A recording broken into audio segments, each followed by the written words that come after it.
Hey guys, welcome back to The Readers. I hope you are having an amazing day. Let's get right into the stories. The first one is an entitled People story. Imagine getting trapped on your own property because an HOA you don't belong to decides they can tear up the road by your driveway. Cones, caution tape, heavy equipment, and the HOA president stands there in a reflective vest like he owns the county. I didn't argue. I went to one office instead, and what I found flipped the whole power dynamic.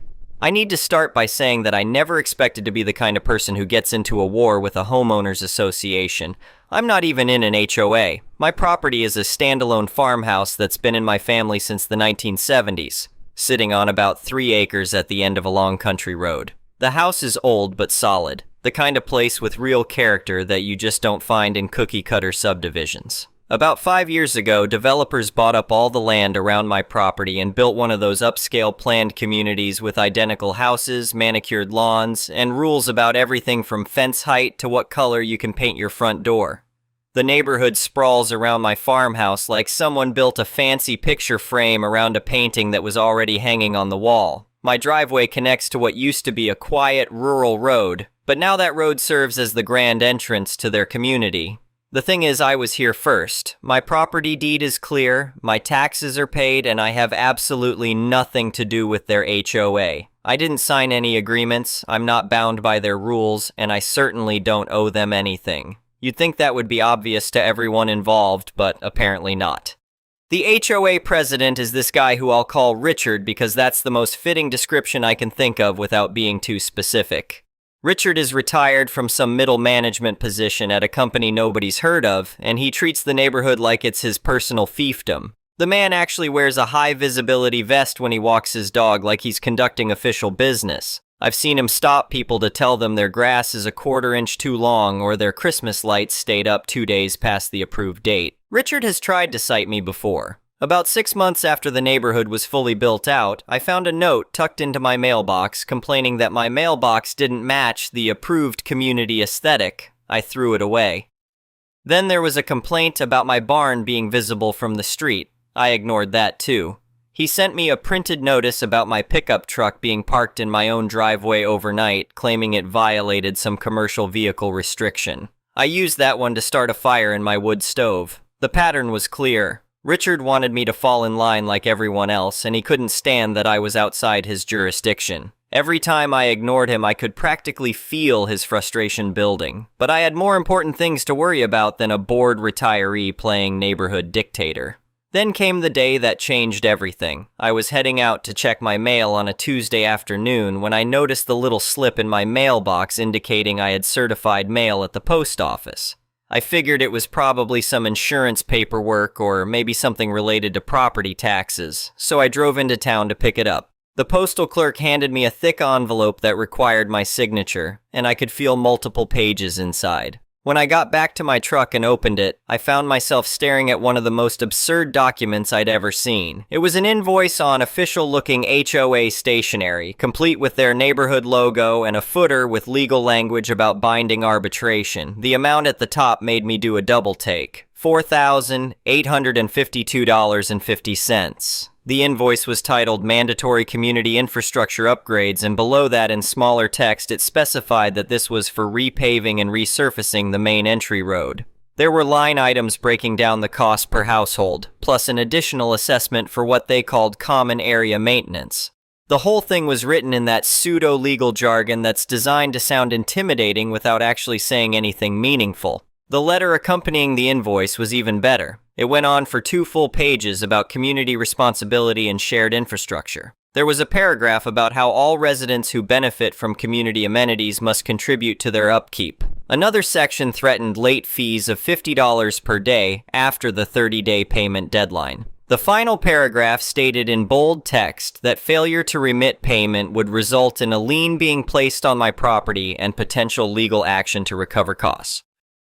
The whole thing assumed I was some kind of freeloader who'd been using their road for years without paying my fair share. The tone was condescending and self-righteous, like they were doing me a favor by only charging me this amount instead of back fees for all the years I'd supposedly been benefiting from their infrastructure. I sat in my truck reading this nonsense twice, then a third time. because I genuinely couldn't believe what I was seeing. These people thought they could just send me a bill for nearly $5,000 and I'd pay it. They thought I was part of their HOA. They thought they owned the road. I wasn't angry. Honestly, I was more amused than anything. This was going to be entertaining. The letter mentioned that the next HOA board meeting was open to all residents and would be held the following Thursday evening at the community center inside the neighborhood. I decided right then that I would attend. I wanted to see the look on their faces when I explained just how wrong they were. The week passed slowly. I did some basic research, pulling out my property deed and making copies of the relevant pages showing my property boundaries and the easement for the access road. I also printed out the tax records showing that my property was not part of the HOA parcel. It was all pretty straightforward documentation, but I figured it would be enough to clear up any confusion. Thursday evening came and I drove the half-mile from my house to the community center. The building was one of those modern prefab structures with too much glass and not enough character, positioned near the neighborhood pool and tennis courts. I parked my truck in the lot and walked inside. The meeting room was set up with rows of folding chairs facing a long table at the front. Richard sat in the center seat with 2 other board members flanking him. There were maybe 20 residents scattered around the room, most of them looking bored or annoyed to be there. Richard was wearing a button-down shirt and slacks like this was a corporate board meeting instead of a neighborhood HOA gathering. I took a seat in the back row and waited. The meeting started with Richard going through standard business, minutes from the last meeting, treasurer's report, updates on landscaping contracts. It was all incredibly dull, and I could see people checking their phones and whispering to each other. Then came new business, and Richard's demeanor shifted. He started talking about the road repaving project with obvious pride, explaining how the board had negotiated a great rate with a paving contractor, and how the improved entrance would increase everyone's property values. He mentioned that invoices had been sent to all residents, and that payment was due within 30 days. I raised my hand. Richard looked annoyed at the interruption, but nodded in my direction. I stood up and introduced myself, noting that I lived in the farmhouse at the end of the road. A few people turned to look at me with recognition, probably having driven past my property hundreds of times. I explained that I'd received an invoice for the road work, but wanted to clarify that I wasn't part of the HOA. My property predated the development, I wasn't bound by any covenants or agreements, and I had never joined the association. Richard smiled, and it was the kind of smile that made me instantly dislike him even more. He launched into this speech about civic duty and community responsibility. He said that everyone who benefits from the road has an obligation to contribute to its maintenance. He talked about how infrastructure doesn't maintain itself, and how it was unfair for some people to freeload while others paid their share. Someone in the audience actually nodded along, which made me realize that Richard had probably positioned this to the other residents as me being the bad guy who wasn't paying his fair share. I kept my voice calm and repeated that I wasn't in the HOA and that I didn't believe they had any legal authority to bill me for work on a road they didn't own. That's when Richard actually laughed. It was this condescending chuckle like I'd just said something charmingly naive. He told me that ignorance of the law wasn't an excuse and that the HOA's attorneys had reviewed the matter thoroughly. He said that I used the road to access my property and therefore benefited from its maintenance, which created a legal obligation to contribute. I tried to interject, but he cut me off, saying that if I refused to pay voluntarily, the HOA would pursue all legal remedies available, including placing a lien on my property. He added that he'd be happy to have the association's lawyers explain it to me in terms I could understand, since I seemed confused about basic property law. The other board members nodded along like this was all perfectly reasonable. A couple of residents looked uncomfortable with how aggressive Richard was being, but nobody spoke up. I sat back down. There was no point in arguing further. Richard had made it clear he wasn't going to listen, and I wasn't going to convince him of anything in front of an audience. But I also wasn't worried. Let them try their legal remedies. I knew exactly where this was headed. The meeting wrapped up shortly after that, and I drove home thinking about my next move. Richard wanted to play hardball. Fine, I could play hardball.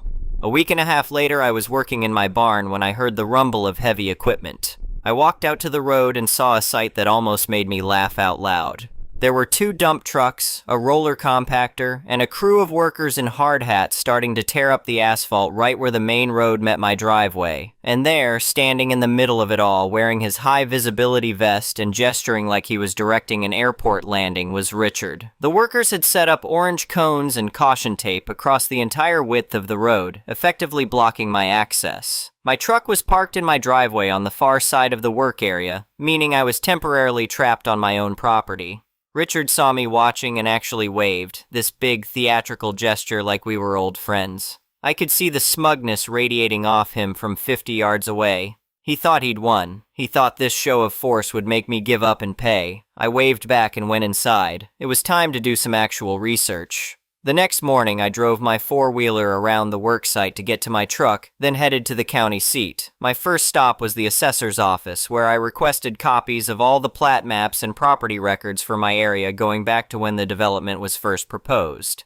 The clerk was helpful and pulled up the digital records, but I asked for the historical documents too. I wanted to see the original surveys and dedications from when the developer filed the subdivision plat. She disappeared into a back room and came back with several large folders of documents that had been scanned and indexed. I spent 2 hours going through everything, taking photos of the relevant pages with my phone. What I found was even better than I'd hoped. The road that served as the neighborhood entrance and connected to my property had originally been a county-maintained rural road. When the developers bought the surrounding land, they'd improved and widened that road as part of their project, but they'd never actually taken ownership of it. The road remained county property, maintained by the county highway department and funded through general tax revenue. The subdivision plat showed the neighborhood streets that the developer had built and then deeded to the HOA for maintenance. But the main entrance road wasn't included in that transfer. It was clearly marked on the plat as existing county right-of-way. This meant the HOA had no jurisdiction over that road whatsoever. They couldn't make rules about it, they couldn't restrict access to it, and they definitely couldn't bill people for maintenance on it. More importantly, they were currently tearing up county property without any permits or authorization. My next stop was the county highway department. I explained the situation to the clerk at the front desk, showing her the location on a map and describing the paving work that was currently in progress. She looked concerned and said she'd check their permit database. After a few minutes of typing, she confirmed what I already suspected. There were no active permits for any work on that road. The county had no record of the HOA requesting authorization, conducting any environmental review, or getting approval for the project. I asked what the process would be for reporting unauthorized work on a county road. She gave me the number for the Code Enforcement Division and suggested I call immediately since active work was happening. I made the call right from the parking lot. The inspector who answered listened to my description of the situation and said he'd send someone out that afternoon to assess. I gave him the exact location and mentioned that heavy equipment was currently operating on county right-of-way without permits. Before I drove home, I made copies of all the plat maps and property records I'd collected. I had multiple sets printed at an office supply store, along with a highlighted version showing the county road designation. I also drafted a letter to the HOA board. The letter was polite but firm. I thanked them for their correspondence regarding the road project and regretfully declined their invoice. I explained that the road in question was county property as demonstrated by the attached plat maps and property records. I noted that the HOA had no legal authority to assess fees for work on county infrastructure. I also expressed concern that they appeared to be conducting unpermitted work on public property and suggested they contact the county immediately to clarify the situation. I didn't threaten legal action, I didn't insult anyone, I just laid out the facts and let them speak for themselves. I printed the letter on regular paper, signed it, and prepared it for certified mail. Then I drove back to my property to wait for the show to begin. The paving crew was still hard at work when I got home around 2 in the afternoon. They'd torn up about a 100-foot section of road and were prepping the base for new asphalt. Richard was gone, probably having returned home after his morning performance, but the work was proceeding at a steady pace. I walked down to where the foreman was standing, a middle-aged guy with a clipboard and a company shirt. I introduced myself as the property owner of the farmhouse and asked if I could chat with him for a minute. He seemed friendly enough, probably assuming I was there to complain about the dust or noise. I told him I wasn't trying to cause problems for his crew, but I wanted to make sure he was aware of something important. I pulled out one of my printed plat maps and showed him the road designation. I explained that according to the county records, this was county property and not part of the HOA's private streets. I mentioned that I'd checked with the county highway department that morning and they had no record of any permits for this work. The foreman's expression shifted from friendly to concerned very quickly. He took the map from me and studied it, then pulled out his own paperwork. His work order listed the HOA as the client and indicated this was private property maintenance. There was no mention of county permits or authorization. He asked if I was sure about the county ownership, and I told him I'd just come from the assessor's office and the highway department. I added that a county inspector was supposed to be coming out that afternoon to assess the situation. The foreman swore under his breath. He said the HOA had represented this as routine maintenance on their private entrance and that his company always required proper permits for any public right-of-way work. If the HOA had lied about owning the road, his company could face serious liability. I sympathized and said I figured he and his crew were just doing the job they were hired for.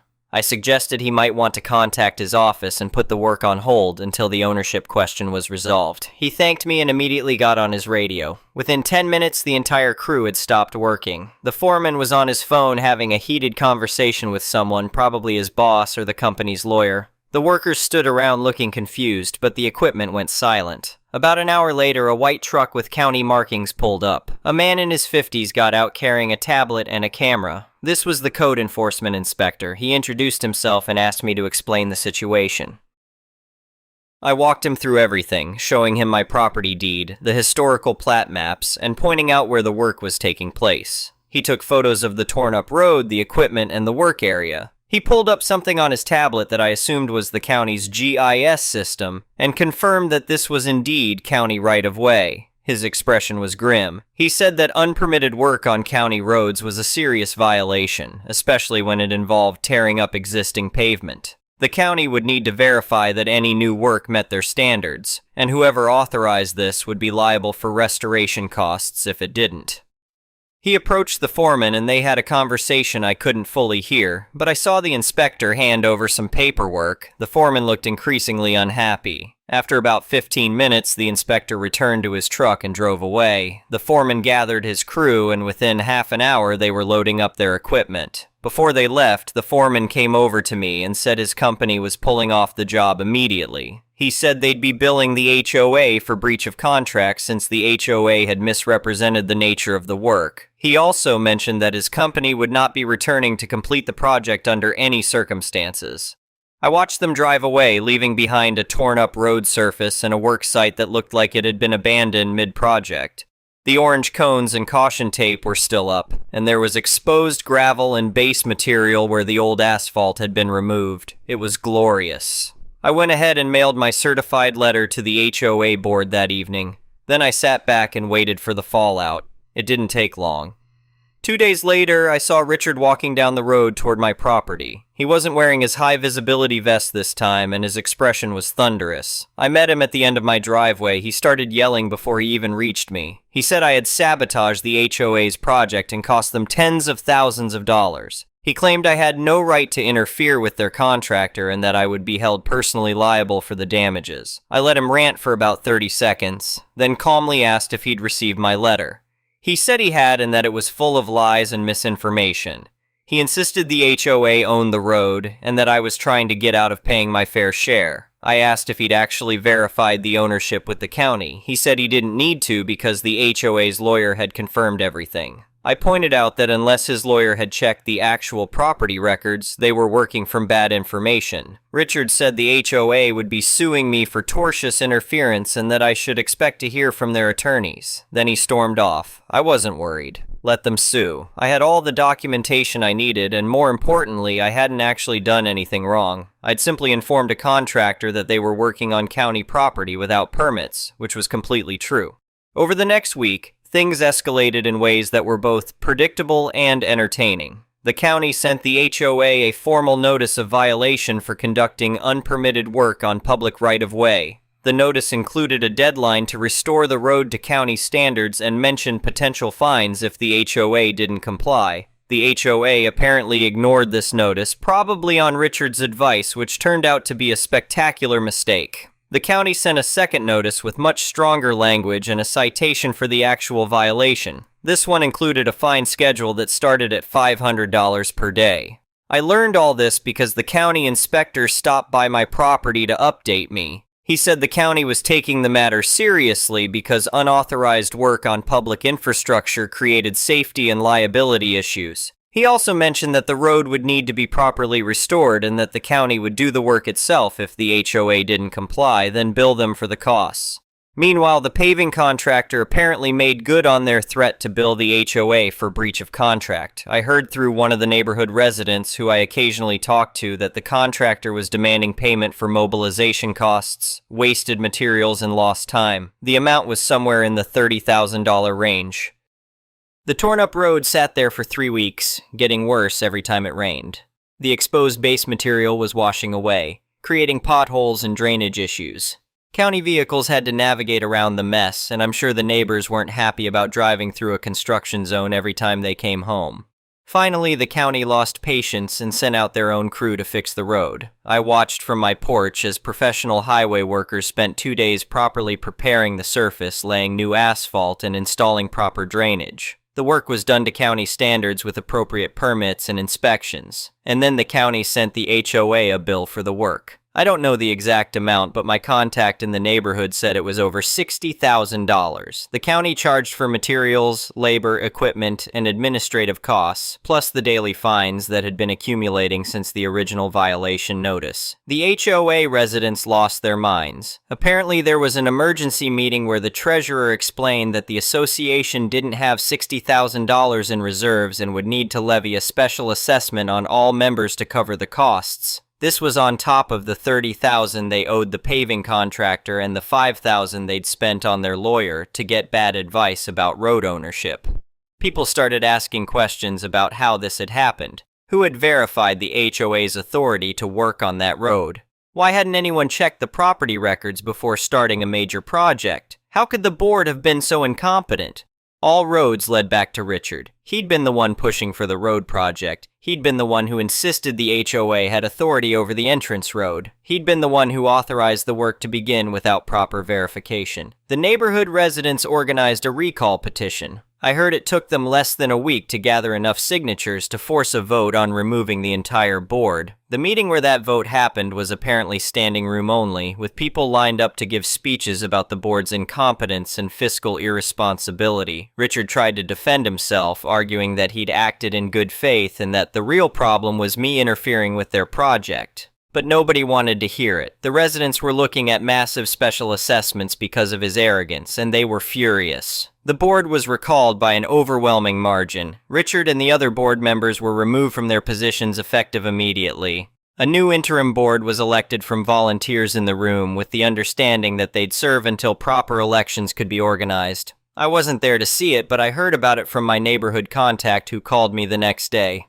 She was laughing as she described Richard's face when the vote totals were announced. Apparently, he tried to argue that the recall was invalid and that proper procedures hadn't been followed, but the residents literally shouted him down.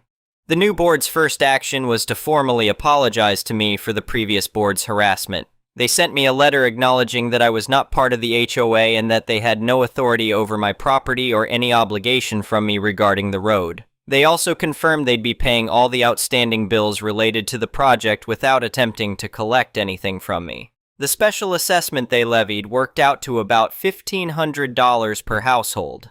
I'm sure that went over really well with the residents who'd been promised that the original $5,000 project would increase their property values. As for the road itself, the county did a beautiful job. The new pavement is smooth and properly crowned for drainage with fresh striping and reflectors. It's actually better than what it was before, and as a taxpayer, I technically helped pay for it through my normal taxes rather than some bogus HOA assessment. I still see Richard occasionally when I drive through the neighborhood. He doesn't wear his high-visibility vest anymore, and he doesn't make eye contact. The last time I passed him on the road, he was walking his dog and staring at the ground like he was studying the pavement quality. The HOA hasn't bothered me since the new board took over. No more notes about my mailbox, no more complaints about my barn or my truck. They seem to have figured out that I'm not part of their association and that I'm not going to be. I still live in my farmhouse at the end of the road, enjoying the peace and quiet and the lack of ridiculous rules about what color I can paint my shutters. The neighborhood around me continues to function with its covenants and restrictions and architectural review committees, and I continue to not be part of any of it. Every time I drive down that beautiful new county-maintained road to my property, I think about Richard and his high-visibility vest and his absolute certainty that he was in the right. I think about how he could have avoided all of this if he'd just taken 10 minutes to verify the property records before sending out invoices and threatening liens. But he didn't, and now he's the guy who cost his entire neighborhood over $90,000 in special assessments, fines, and legal fees because he was too arrogant to double-check his facts. Sometimes I sit on my porch in the evening looking out over my property and the fancy neighborhood beyond, and I raise my coffee mug in a silent toast to the importance of actually owning the things you claim to own before you send people bills for maintaining them. The silence from the HOA has been deafening and absolutely perfect. No more harassment, no more threats, no more assumptions that I'm somehow subject to their authority. Just peace, quiet, and a really nice road that I get to use for free like every other taxpayer in the county. I couldn't have asked for a better outcome. The next one is a malicious compliance story. Early last year, we had a new manager take over the department. He previously headed another IT department in Germany but moved to Switzerland to take the role in ours. Our team is spread over Switzerland, Spain, and Mexico, with second line in Spain and Mexico and third line in Switzerland and Spain. It was a few months before he started making changes, and they were mostly small. We had to record how much time we spent on tickets, provide weekly updates on our changes and projects, and our monthly department meeting became fortnightly. It meant a bit more bureaucracy here and there, but it was mostly fine, nothing excessive. But about 6 months in, he made a change that none of us really liked. While Switzerland and Spain are both in the same time zone, in reality, our times don't really line up. Employees in Switzerland will start at any time between 7 o'clock and 8:30, while Spain can start later than 9 o'clock. Lunch in Switzerland is often from 11:30 to 12:30, while Spain will wait until 13 o'clock or later. Home time in Switzerland ranges from 15:30 to 17:30, while the team in Spain will often be online until 1800.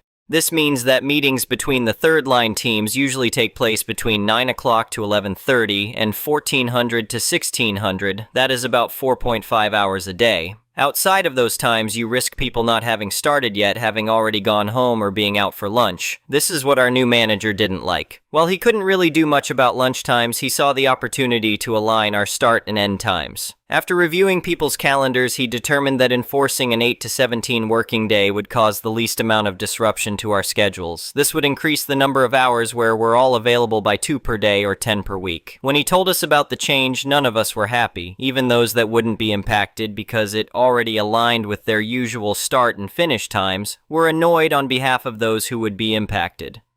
When we asked why the change was being made, we were simply told it was about us all being online together more. Some people complained that it would impact out-of-work commitments, and we were told he would make allowances, but only temporarily. One guy said that he only takes a 30-minute lunch break, so this would mean he goes over his weekly hours. The manager said he would look into that. Then an older member of the team asked if he had run it by HR. The manager said no, this isn't something he needs to run by HR. The same guy then asked if we would have to start recording our hours. The manager said no, this has nothing to do with recording hours. Turns out the manager made a mistake here. You see, in Switzerland, by law, employees need to record their working hours, and employers need to retain records to ensure compliance with labor laws. There are, however, a few exceptions. Smaller companies can simply record the number of hours worked each day. Meanwhile, senior employees can be exempted from logging their hours if they meet a certain salary threshold, and their role allows for autonomy in the hours worked. All the engineers on the team based in Switzerland had signed this waiver. It wasn't uncommon for us to work 11 hours on one day and then 5 hours on the next. It wasn't uncommon for us to work 30 hours in 1 week, then 50 hours the next. We never recorded these hours. We never explicitly told our team leaders or manager. It was simply understood that some days, or weeks, would be busy, and as we managed our own time, we would make up for it later. We were trusted to manage our own time. And if we didn't sign the waiver to exclude us from logging our hours, it would create a mess for overtime, time off in lieu, etc. But one of the conditions for signing this waiver was that we were free to determine the majority of our working hours, which courts had clarified was defined as 50%. If we are contracted to work 40 hours a week, then our employer can fix 20 of those hours and we can choose when to take the other 20. The manager had now fixed 100% of our hours. We were no longer eligible for the exception granted to us. For us, we could continue working the dictated hours and legally we would be fine. But if someone reported our employer to the government, the company could be fined and potentially be forced to log all employees' working hours or lose the ability to file working time waivers. That is, engineers couldn't work out of hours to perform maintenance and updates. The impact to the company could be huge. So the guy that asked the question went straight to HR and informed them of the manager's new policy. HR, recognizing the legal risk that such a policy could create for the company, went straight to the manager's director. The policy was put on hold later that day. On the Friday of the same week, another meeting was held. The manager apologized for not familiarizing himself with Swiss labor laws before implementing the policy and instead decided to implement a new one which would be legally compliant. Spain would continue with the 8 to 17 working hours. For Switzerland, 50% of our working hours would be fixed, 8 to 10 and 15 to 17. In short, the first and last 2 hours of the day were fixed, and we'd have to fill in the rest with our free hours. It was dubious at best. I look at my calendar for Monday and see I have a meeting at 11 o'clock and another one at 15 o'clock, so I quickly ping a message to the 2 people on the 11 o'clock meeting. Then Monday comes around. At 6 o'clock, I log in and see the 2 other members of the team I'd spoken to on Friday are logged in from home. I drop them a message to say hi. Our plans are to work until 10 o'clock and then log off until 11 o'clock when we have a meeting together with some of the team in Spain, take lunch from 11:30 to 13:30, then finish at 1700. 2 people arrive in the office at 700, having planned to take a 2-hour lunch break in the city. The rest of the team based in Switzerland, another 4 people, logged in at 8 o'clock and quickly hear what the other half of the team were doing. One was working from home, so wanted to be done as soon as possible, and one had an appointment at 17:30, so had to stick to the manager's implied schedule. But the other 2 that were in the office had free time that evening. At 11:30, they left the office, returning just before 1500, having spent the afternoon on a boat sailing around Lake Zurich. At 1700, they both left the office and clocked up the rest of their hours working from home. On Tuesday, the fixed hours for the teams in both Switzerland and Spain were scrapped. The manager left the department a few months later. Anyway, thank you for watching.